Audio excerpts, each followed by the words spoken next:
Can you achieve financial independence or become a millionaire after serving 20 years in the military? The short answer is yes. When I joined the Air Force in 2005, I never had the mindset to start investing because the information about investing in the stock market was very limited back then. The only social media site I had was MySpace, and I just cared about who my top 5 or top 8 friends were. The good old days. When I joined the military, I was under the Legacy Retirement System, or LRS.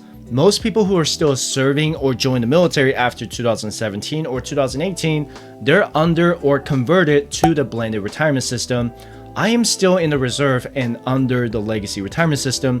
So basically I would get 2.5% of my basic pay for every year I have served. So if I served 20 years and my base pay for my highest rank was $6,000, then my monthly pension is $3,000. If I had transitioned to the blended retirement system, then my pension multiplier would be reduced from 2.5% to 2%. Then my monthly pension would be reduced to $2,400, which is what most people have now unless they opted to stay with the legacy retirement system. Despite what I just showed you with the fancy math, I'm still a big fan of the blended retirement system because it comes with a TSP employer match up to 5%. And I believe that's going to make up far more for that 0.5% difference between legacy and blended pensions.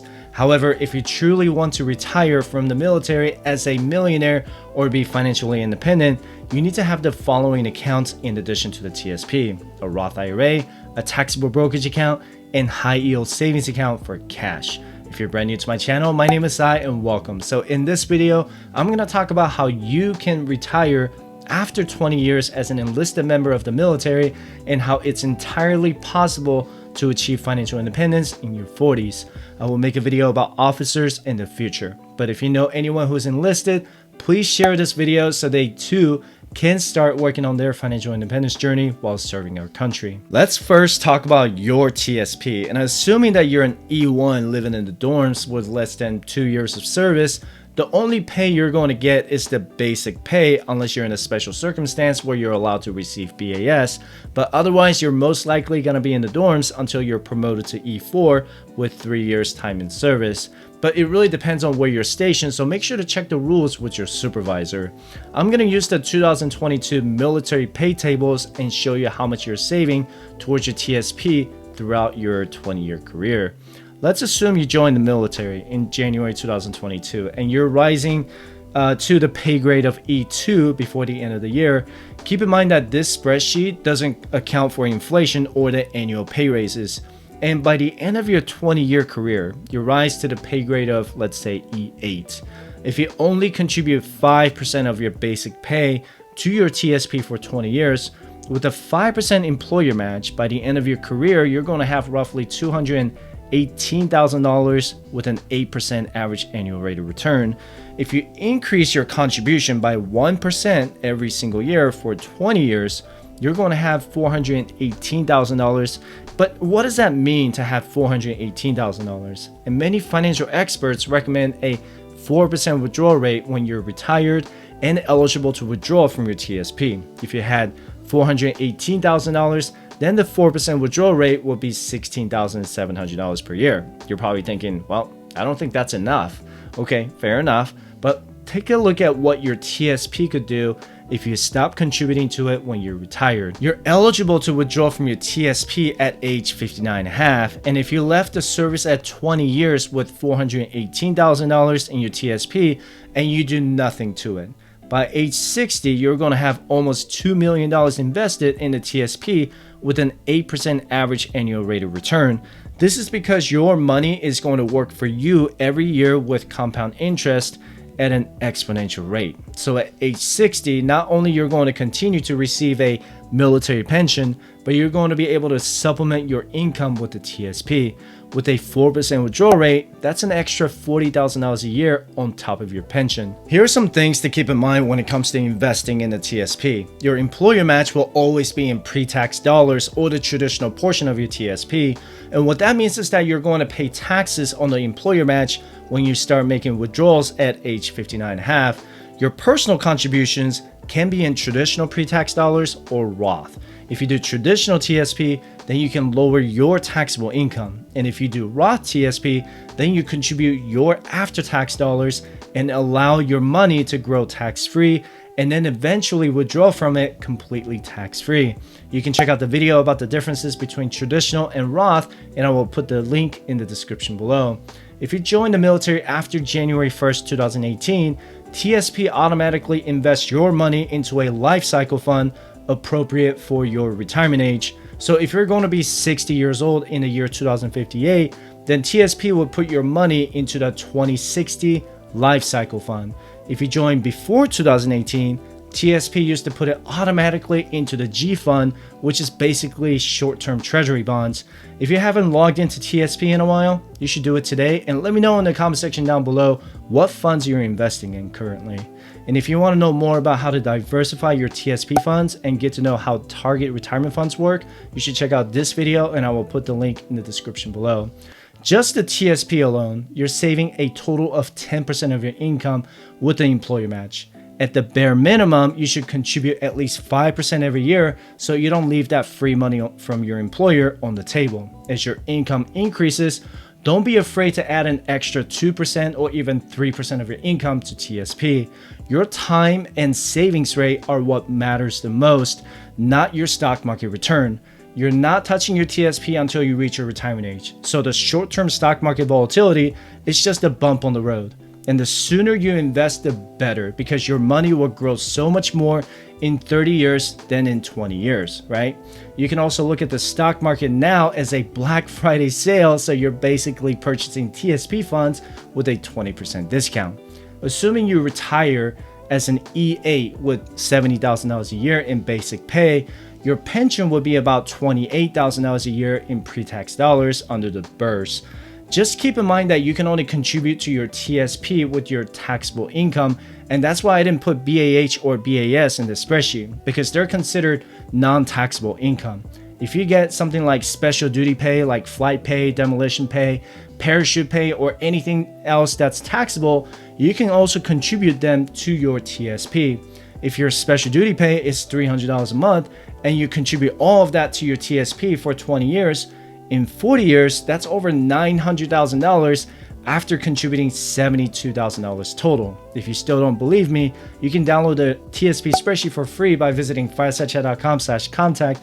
You can also check out the Fireside Chat shop, and I have all of my stuff on my bookshelf at firesidechat.com/shopping. Next, let's talk about saving cash. When you're in E1 through E4, you have limited cash flow in your budget every month, so you need to learn to be intentional with how much you save. The biggest problem we have in the military is not having enough cash set aside. That's why credit card debt is one of the biggest problems military families face today. And whether you're in E1, E5, or E8 who just started to learn about saving and investing, this part of the video is going to be extremely helpful to you. First, whether you're in debt or not, the first thing I will work on is saving at least 1 month of expenses in your checking account and never letting that run out. Not 3 to 6 months, but just 1 month. And that could be $1,000, $2,000, or even $3,000 a month, depending on your total non-discretionary expenses. For example, if you pay $2,000 total a month to your bills, then you need to make sure you have at least $2,000 in your checking account left over every month. If for some reason you let it go below $2,000, you need to work on saving it back up to $2,000. This way you never have to worry about waiting until the 1st or the 15th to get paid to pay your bills. You also won't have to worry about overdraft fees because you'll always have enough to pay your bills. Second, pay off your debt as soon as possible. Many military members or families are carrying higher credit card debt than civilians. Trust me, I know all about debt because I got myself into $110,000 in debt back in 2014 when I was in E5 in the military. I managed to pay off $47,000 in credit card debt in 2 years, making $58,000 a year, and I will put that video link in the description below. Third, assuming you're completely debt-free, you should start working on saving at least 3 months of expenses in your emergency fund. So if your monthly expenses are $2,000, then you want to work on saving cash up to $6,000 in your emergency fund. And I know most of you guys watching this probably have USAA, but their savings account interest rates are just garbage. And I would recommend finding a high yield savings account that pays you at least 1 or 1.25% in APY. All you have to do is Google a high yield savings account and you can just open an account in less than 10 minutes. I personally have Ally Bank and I'm not sponsored by them, but they have treated me great over the years. However, if you're just getting ready to transition to civilian life, then you should save at least 6 months of expenses for the potential income gap during the transition. And if you need help transitioning to your civilian life, you can schedule a free one-on-one 30-minute financial coaching session by visiting firesidechat.com/coaching. Next, let's talk about the Roth IRA. And I've talked to so many service members in the past about the Roth IRA, and most of them get confused between TSP and the Roth IRA.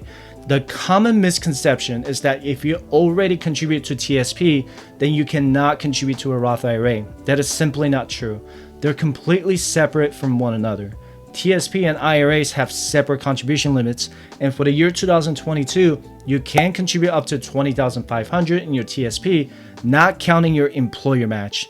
You can contribute up to $6,000 to a Roth IRA, and it doesn't count towards your TSP. So let's say you're 20 years old in the year 2022 and you decide to save $100 every month to your Roth IRA.